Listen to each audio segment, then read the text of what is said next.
Louis,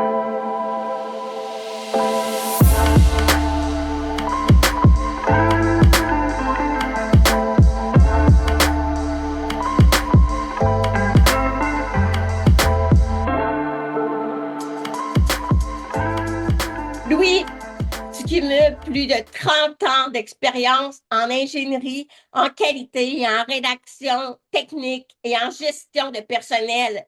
Je travaille actuellement chez Planète Hoster, qui est un hébergement, un hébergeur web quand même assez connu et au travers de la francophonie. Et tu es rédacteur technique senior dans cet emploi-là. Tu diriges Mhm. aussi une école de Kung Fu. Je ne sais pas si je le Kung dis. Fu, ouais, Kung Dans Fu. ton travail, qu'est-ce qui t'intéresse beaucoup, c'est l'accessibilité, la rétroaction des utilisateurs. Donc, autant pour pour l'école que tu diriges, mais pour aussi ton travail dans ton Mhm. quotidien chez Planète Hoster. Merci beaucoup Ouais, d'avoir accepté mon invitation. ça fait plaisir. Qu'est-ce qui t'a amené avec ton parcours en ingénierie, en qualité, à t'intéresser autant à l'accessibilité? Qui t'a accroché dans ce domaine-là? Pourquoi c'est important pour toi? Dans le cas de Planet Hoster, c'est mon patron, Mina Chenouda, qui m'a demandé à un moment donné de m'occuper de ce dossier-là. J'en étais pas mécontent parce que ça allait, je dirais, avec ma vision un peu des choses vis-à-vis de la vie. Très jeune, j'ai été habitué par mes parents à être conscient qu'autour de nous, il peut y avoir des gens qui sont moins chanceux. Puis il faut les respecter, c'est extrêmement important. Alors, c'est ça, j'ai toujours baigné dans cette notion de respect des personnes autour de moi. Puis, je dirais, c'est une question de personnalité. Je crois que ça a donné comme ça. Puis, chez Planète ça, je ne sais pas qu'est-ce qui a amené Mina à me le demander spécifiquement, de m'occuper de ce dossier-là. Peut-être c'est parce qu'il y avait un lien avec la rédaction. Mais en tout cas, j'en suis bien heureux, là, ça, ouais. Et je suppose que c'est un domaine que tu apprends aussi à chaque jour, là, des nouveautés par rapport à ça, par rapport aux informations, puis ça t'a amené à t'informer naturellement sur ce domaine-là. Oui, c'est ça, parce que c'est ça, j'ai pas de formation médicale puis honnêtement, je me garde pas beaucoup à jour parce que c'est pas mes fonctions principales, mais je reste quand même informé par ce que les gens me disent, puis autour de moi. Oui. Quand on Euh, parle d'accessibilité chez Planète Hoster, l'accessibilité qui inclut la rétroaction des utilisateurs pour améliorer en continu un site web comme Planète Hoster ou un service comme Planète Hoster, à quoi ça ressemble exactement les actions que vous posez? on est conscient que la loi aujourd'hui est quand même très explicite pour favoriser l'intégration des personnes qui peuvent avoir des handicaps, quels qu'ils soient. Alors, justement, on a une politique, puis on pourrait dire un programme qui est en place, qui va s'échelonner sur plusieurs années pour mettre en place tout ce qui est nécessaire pour se conformer à ce que la loi demande. C'est pas quelque chose qui se fait du jour au lendemain, mais on est très conscient de certaines choses qui sont importantes, puis on en tient compte, comme par exemple la façon que les interfaces sont conçues. C'était pensé justement pour que ça convienne aux personnes qui peuvent avoir des difficultés avec la vision, par exemple. Puis, alors déjà, on est sensibilisé à cette réalité-là. Puis aussi, on tient à ce que nos clients nous contactent si c'est nécessaire pour les aider. On a sur notre site web une section justement pour ça, l'accessibilité, où on leur dit comment s'y prendre pour nous rejoindre. Puis aussi, éventuellement, on va publier un sondage pour être plus proactif. Parce que ce que je me rends compte souvent, ça, c'est pas juste les clients, c'est aussi les employés. C'est les gens ne sont pas portés naturellement à dire les difficultés qu'ils ont. Je pense que si on veut vraiment les aider, il faut les mettre dans des dispositions où ils vont être à l'aise de dire qu'est-ce qui va pas, qu'est-ce qu'on peut faire pour améliorer les choses. Alors, j'ai préparé un questionnaire qu'on s'apprête à envoyer à nos clients. Puis, quand il va être validé, on va l'envoyer aux clients. Puis, par la suite, on va faire un questionnaire aussi pour les employés. Parce que c'est ça peut arriver qu'il y a des employés qui aient des difficultés. Puis, c'est important que les gestionnaires en tiennent compte pour les aider. On a déjà chez Planet Hoster je dirais, un environnement de travail qui favorise beaucoup les choses parce que c'est pas un milieu que je dirais qui est stressant. En ce sens qu'aujourd'hui, dans les compagnies, souvent, les employés sont poussés à produire, tandis que chez Planet Hoster, les gestionnaires ils nous demandent de faire notre travail, mais ils n'exigeront pas de nous que ça soit fait dans des délais impossibles, puis ils n'épuiseront pas leurs employés. Alors, ça, c'est de l'or en barre, là. Moi, je suis très content d'avoir trouvé cette compagnie-là depuis 2020, puis je ne me verrais pas aller travailler ailleurs, là. C'est vrai? Ah, c'est le fun, Ouais, c'est un beau témoignage ouais, de l'implication, puis aussi de la flexibilité qu'il te donne par rapport à ton mandat. oui. Alors, moi, je vois ça, l'accessibilité, comme quelque chose de global. On a tous des faiblesses, on pourrait dire, dans un plus ou moins grand degré. Puis c'est important comme société qu'on tienne compte les uns des autres, qu'on se respecte mutuellement, qu'on s'entraide. Alors, ouais. Quand on parle d'implantation, les entreprises vont avoir fait les bonnes actions pour mettre en place des belles initiatives. Ça, c'est correct. Mais un grand défi, c'est de maintenir cette initiative-là, d'attirer les gens à les convaincre à les utiliser. Comment est-ce qu'on arrive, une fois que les questionnaires, les formulaires sont en ligne, sur le site web, vous avez une page spécialisée qui explique votre politique, le fonctionnement de la rétroaction. Mais comment est-ce Ouais. qu'on arrive à mobiliser les clients, les partenaires, les utilisateurs à dire qu'ils peuvent laisser leurs commentaires. Donc, cette sensibilisation-là à l'importance de leur rétroaction, comment est-ce qu'on la mobilise? Je dirais que c'est une question de confiance. Essentiellement, c'est que l'idée, c'est de mettre les gens en confiance. Quand les gens se sentent rassurés par rapport aux intentions de la personne qui questionne, qui s'informe, ils vont être plus portés à dire les vraies choses. Puis, si on regarde ça dans une perspective plus large, oui, on dit la société fait des journées de la santé mentale, tout ça, mais dans les faits, c'est des sujets qui sont encore très tabous. Puis je pense que comme société, il faut vraiment qu'il y ait des efforts qui se fassent parce que les compagnies ont beau se faire dire, ben là, OK, il faut que tu engages des gens qui ont des handicaps, faut que tu construises des ascenseurs. Je ne parle pas de cas Planet Hoster, mais de façon générale, si la société n'est pas pensée justement pour aider ces gens-là, puis pas être hypocrite, là, je veux dire, il faut être, comme on dit, faut prêcher par l'exemple, hein. On a beau mettre des lois, si les gouvernements mettent des lois et ne sont pas prêts à assumer les conséquences de ces lois-là, c'est carrément de l'hypocrisie. Puis malheureusement, c'est souvent le cas dans plusieurs domaines, là. On regarde, on dit aux jeunes de ne pas fumer, puis il y a quand même des incitatifs à fumer, là. On en vend dans les tabagies, puis là, il y a je trouve qu'il y a beaucoup de contradictions. Alors, je pense que ça part de là. C'est au niveau de la société, des décideurs, qu'il faut qu'il y ait des actions concrètes qui soient mises en place.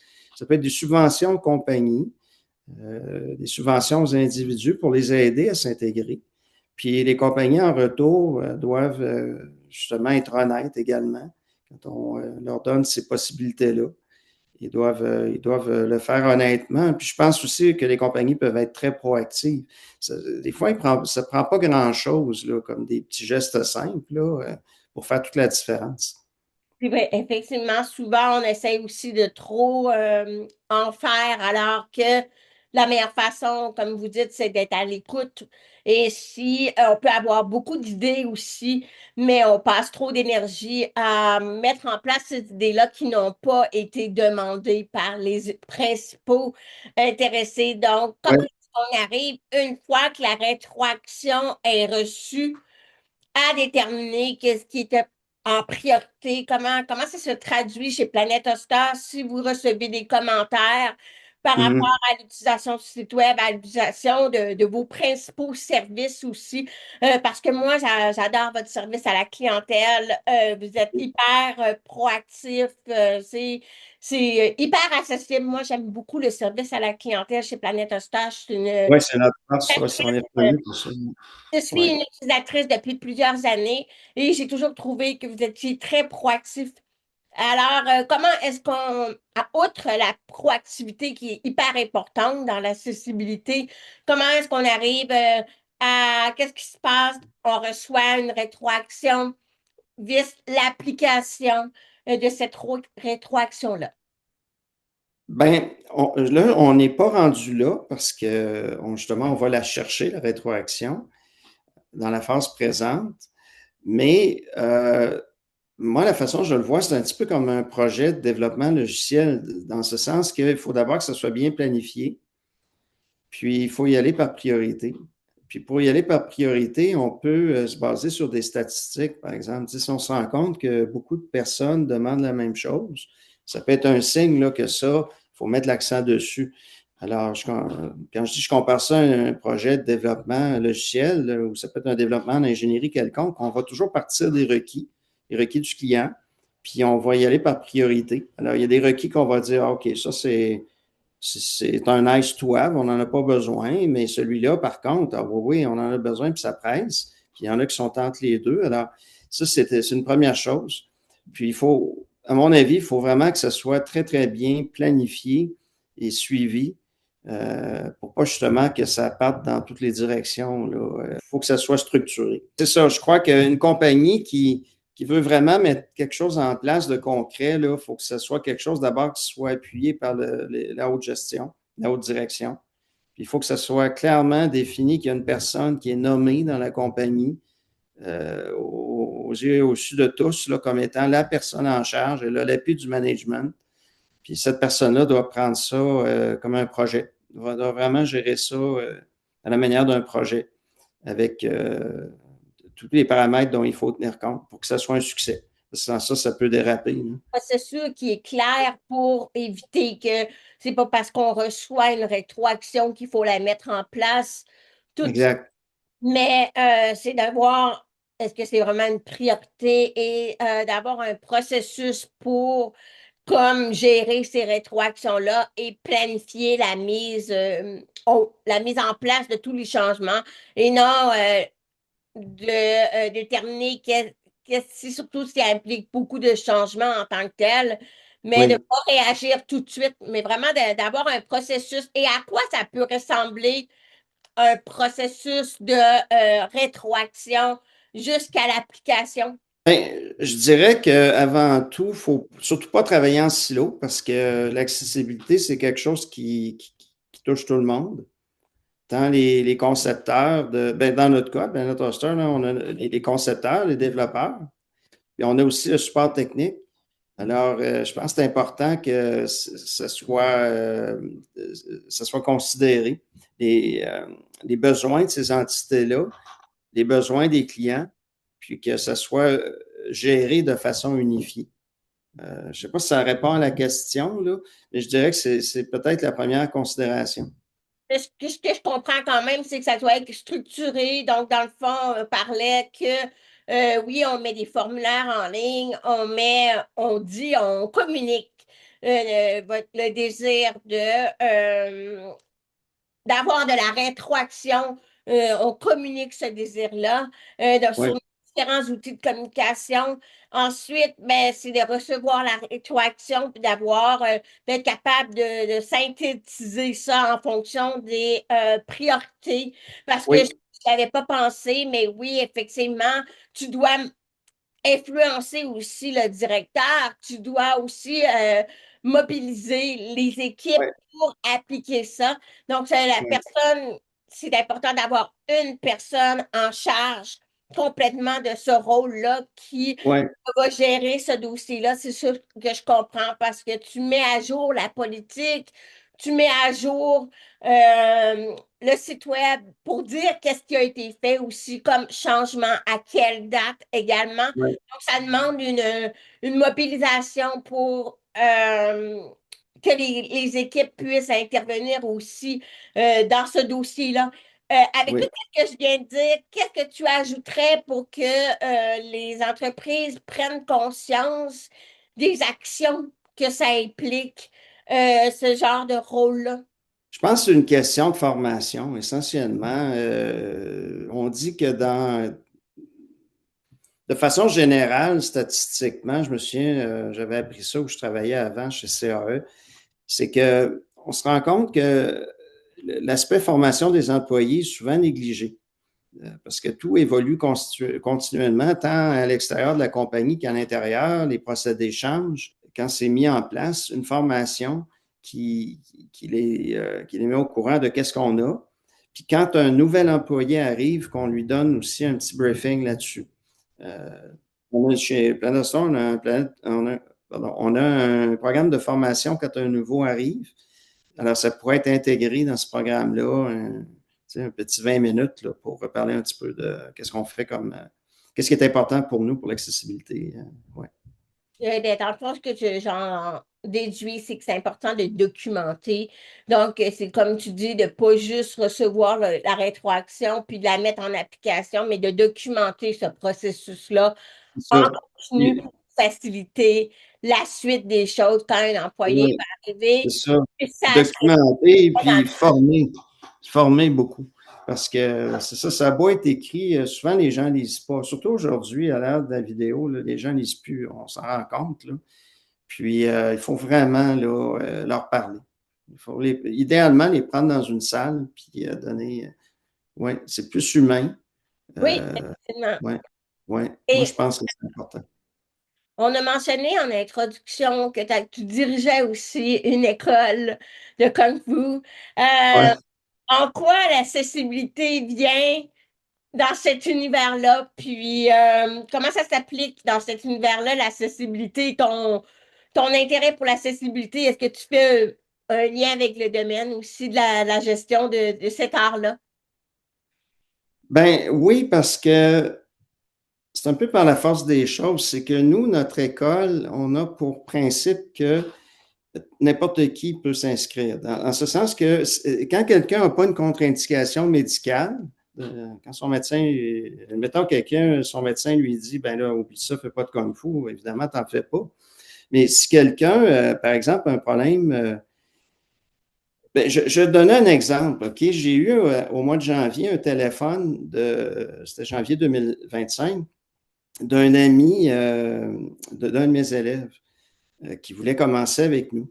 Puis c'est un homme qui était un travailleur de rue à Hawkesbury, puis il a été poignardé à un moment donné. Puis ça a affecté sa partie gauche de son corps. Alors, je ne me souviens plus du syndrome dont il souffre, là, mais c'est ça, ça faisait qu'il y avait, au début, il me contait ça, il était en chaise roulante, puis il a réappris à marcher. Puis quand il est arrivé, il m'a téléphoné en janvier 2025, ça, il m'a posé la question, est-ce que je peux faire du kung fu? Ben, là, moi, je me suis dit en moi-même, après ce qu'il m'avait conté, il ne durera pas longtemps. Là, c'est comme peut-être 2 semaines, puis il va s'en aller, il va se tanner. C'est comme il n'aimera pas ça. Alors, mais j'ai dit, viens quand même. Parce que nous, notre principe, c'est toute personne qui veut en faire, elle peut commencer, puis on va s'adapter à chaque personne. Pour nous, c'est important parce que on peut, c'est comme l'école pour les enfants. C'est pas vrai qu'il y a un seul moule qui convient à tout le monde. Chaque personne est différente, puis chaque personne naît avec ses talents, ses capacités, puis évolue aussi avec des talents et des capacités. Alors, bref, quand il m'a demandé ça, ben, je lui ai dit oui, j'ai dit viens, tu vas voir, tu sais.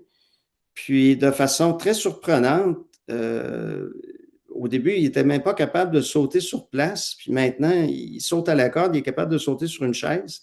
Il n'était pas capable de frapper avec son pied gauche. Maintenant, il donne des coups de pied du pied gauche. Il y avait même au niveau de la cheville, au début, un appareil en plastique comme là, qui mettait tout ça en place. Maintenant, il y a un il n'en avait plus besoin. Tu sais, il est quasiment aussi bon du côté gauche que du côté droit. Il y a encore quelques difficultés, comme hier soir, justement, au cours, j'ai demandé qu'il fasse une forme les yeux fermés sur place. Ça lui donnait des étourdissements. Alors ça, il n'a pas été capable de le faire. Alors, on s'adapte à chaque personne, puis c'est ça. Alors, c'est en faisant ce bénévolat-là, quand j'ai fondé l'école en 2019, que j'ai réalisé que justement, c'était important de tenir compte des réalités de chacun. Puis d'ailleurs, le maître qui m'a enseigné, il avait une vision comme ça aussi. C'était une personne qui était très humaniste. Alors, c'est ça qui fait que j'ai eu la chance, en fait, depuis que je pratique les arts martiaux en 1995, de toujours avoir des instructeurs autour de moi qui avaient des belles valeurs. Tu sais, c'était pas des écoles là, où est-ce que tu apprends à taper sur le monde, là, puis tu respectes pas ton partenaire d'entraînement. Alors, c'est ce qui fait que moi-même, quand j'ai fondé la mienne, c'était en mai 2019, c'est important pour moi de faire en sorte que ce qu'on enseigne soit accessible à tous. Puis justement, on a eu une invitation à faire une demande de subvention cette année auprès du fédéral, parce que notre député, il cherche, lui, à beaucoup aider les aînés. Alors, c'est son cheval de bataille. Puis là, ce qu'on a décidé de faire, c'est demander une subvention pour transformer ce qu'on enseigne à la réalité des aînés. Alors, moi-même, je vais avoir 55 ans, je vais devenir un aîné en avril. Si on a le projet, c'est là qu'on mettrait ça en place. Puis, c'est quand même quelque chose d'assez significatif en termes d'effort parce qu'il faut vraiment adapter le programme à la réalité de personnes un peu plus âgées. Alors, c'est comme ça, par la force des choses, j'en suis venu à m'intéresser. Ah, t'intéresser à la puis on se rend compte que ça s'applique partout, en fait. Là. Ce que tu es en train Oui, de dire, c'est le processus de rétroaction va s'appliquer à chaque client que tu vas recevoir. Le processus de rétroaction va être important, puis tu vas communiquer à ton équipe, aux membres de cette école-là, l'importance de s'il y a quelque chose qui ne va pas, dites-le moi. oui, Je vais voir comment exact, s'adapter. Et l'exemple exact. avec la Oui, personne en situation de handicap que tu as nommé, c'est super intéressant parce que ça oui. te sensibilise aux Ah besoins. oui, ah oui, pour le groupe, c'est un facteur de motivation incroyable parce que son ami aussi, lui, c'est un problème avec la respiration. Puis c'est remarquable parce qu'ils font toujours le maximum de ce qu'ils peuvent faire. Tu sais, moi, j'ai énormément d'admiration pour des gens qui font ça. Là. Tu sais, c'est certain qu'on a un programme extrêmement exigeant pour le passage des grades, là. Mais comme je leur dis, moi, ce que je vous demande, c'est viser de faire toujours le maximum de ce que vous pouvez.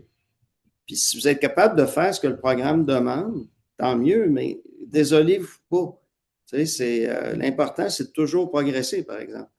Puis avec cette vision-là, je me suis rendu compte que les gens sont extrêmement motivés. Tu sais, jamais je vais insulter quelqu'un pour le pousser. Il y en a qui voient ça comme ça, là. Tu fâches la personne pour la forcer à faire plus de push-up. Mais nous autres, c'est pas ça. Tu sais, on se dit, ça doit venir de la personne. Tu sais, j'appelle ça la discipline de faire. C'est pas la discipline de faire FER. C'est la discipline de FAIRE les choses par toi-même. Alors, je pense qu'à ce moment-là, même des personnes qui ont des difficultés, des handicaps, ils peuvent y trouver leur compte, puis beaucoup de plaisir. C'est ça qu'on voit d'ailleurs. Mm. Et c'est des personnes qui vont rester longtemps aussi Oui, dans un programme ou dans une entreprise, étant donné qu'elle a pris le temps de s'adapter. Par exemple, moi, la proactivité par courriel, moi, j'ai une surdité et je suis moins proactive quand on me demande de prendre des rendez-vous par téléphone. C'est pas mon moyen de communication préféré. Donc, je d'avoir comprends. une entreprise comme Planète Hosta qui offre un excellent support à la clientèle en ligne, puis je pense que vous êtes très bien renommé là-dessus par rapport à votre Oui. service à la clientèle en ligne. Mais c'est Ah sûr que oui, ça augmente la confiance rapidement que je vais avoir envers elle. Le fait qu'elle communique par écrit, qu'elle donne des suivis régulièrement, pour moi, oui. ça fait en sorte que je suis fidèle depuis plusieurs années avec vous. On termine déjà l'entrevue, Louis. quel serait ton meilleur conseil pour les entreprises qui voudraient mettre en place un service de rétroaction d'utilisateurs pour améliorer en continu l'accessibilité de leur service, l'accessibilité de leur site web? Tu veux une réponse par rapport au site web spécifiquement ou je peux être plus général?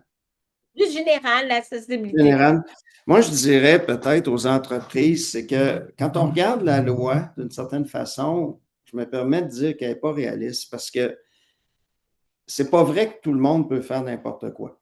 C'est comme on a tous des aptitudes, il y a des professions qui exigent des choses.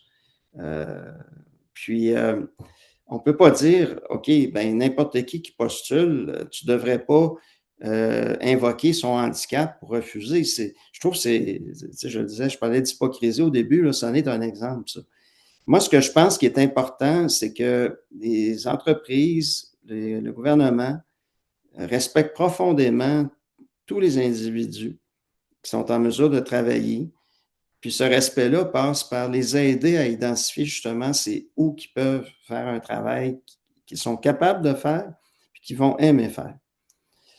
Puis, je terminerai un peu en ouvrant une perspective plus large avec le développement de l'intelligence artificielle qu'on connaît actuellement.